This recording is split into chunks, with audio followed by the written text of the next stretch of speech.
when they said she had charge, they said they couldn't tell us if there would be intellectual disability, if she would ever walk, if she would taste, if she would smell, if she would hear, if she would see.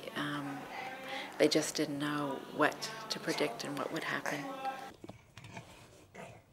Cassandra Ingley is an energetic 6-year-old full of life. She has CHARGE syndrome, a rare condition affecting many parts of her body, including her sight and hearing.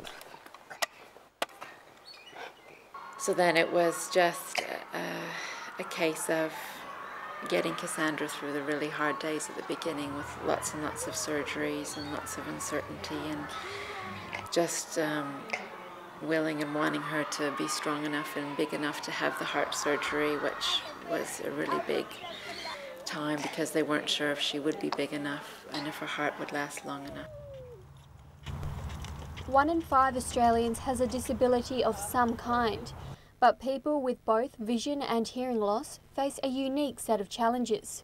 If you've got a hearing condition, if I have to portray or let people know that I've got hearing loss, then they can't seem to comprehend that I have a sight loss as well. So it's very hard, and it isolates you. So he looks exactly the same there as he did on Sharon Mitchell and her sister Lib were both diagnosed with Usher syndrome in their late teens. They all learnt to drive at 16, 17, like normal people, normal, and then they had to turn around and give up their licences because they were just not able to see from the side and they couldn't hear. And that was a big step, getting them to accept the fact that they couldn't drive anymore. It was a real hurdle for them, it was just like throwing your independence in a box. Support is crucial for many people with sensory disabilities, but it's not always easy to come by. Steve Smith is a support worker helping people with hearing and vision loss such as Mark Landon. He says there's a critical shortage of people wanting to join the field. It's a major problem, getting the right people and holding on to them. My rent's going up, food's going up, the wages don't go up at the same rate. Some groups say the federal government isn't giving enough financial support to carers like Sharon's partner. Because he works, he only gets a very minimal amount. I could definitely would say, because it's a financial strain for him. It's helped slightly, but he should get way more in my opinion. The government does pay for Cassandra's interpreter, allowing her to attend a mainstream school. But Marie says there could always be more. No, I'll buy food when I'm there. You always want more. You always want to try the one thing that's going to help more, that you can offer more to your child, to make life easier, to make life better, to make life more accessible. I don't think there could ever be enough. Opening up of support options means the future is looking bright. Sharon's guide dog Versace helps her to keep doing the things she loves. Since I got Versace, I can do it all. I can do the whole lot by myself again. Great.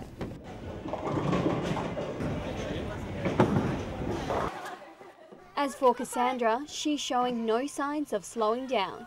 She's a brilliant, clever, wonderful little girl with spirit and wonderful joy and love for the world and everyone, and I just want her to have access to everything that she desires. Yeah.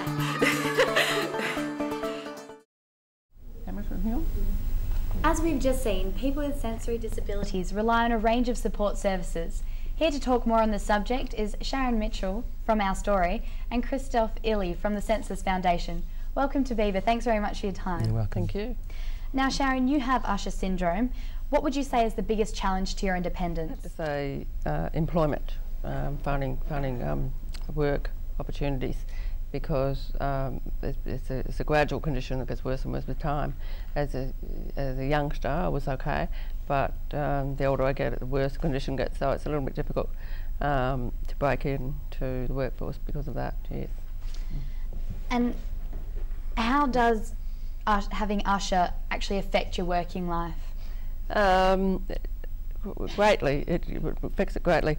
When I'm actually a trained secretary, and when I'm trying to apply for jobs that are got reception duties. It's very difficult because of the hearing and phone work and all that sort of thing.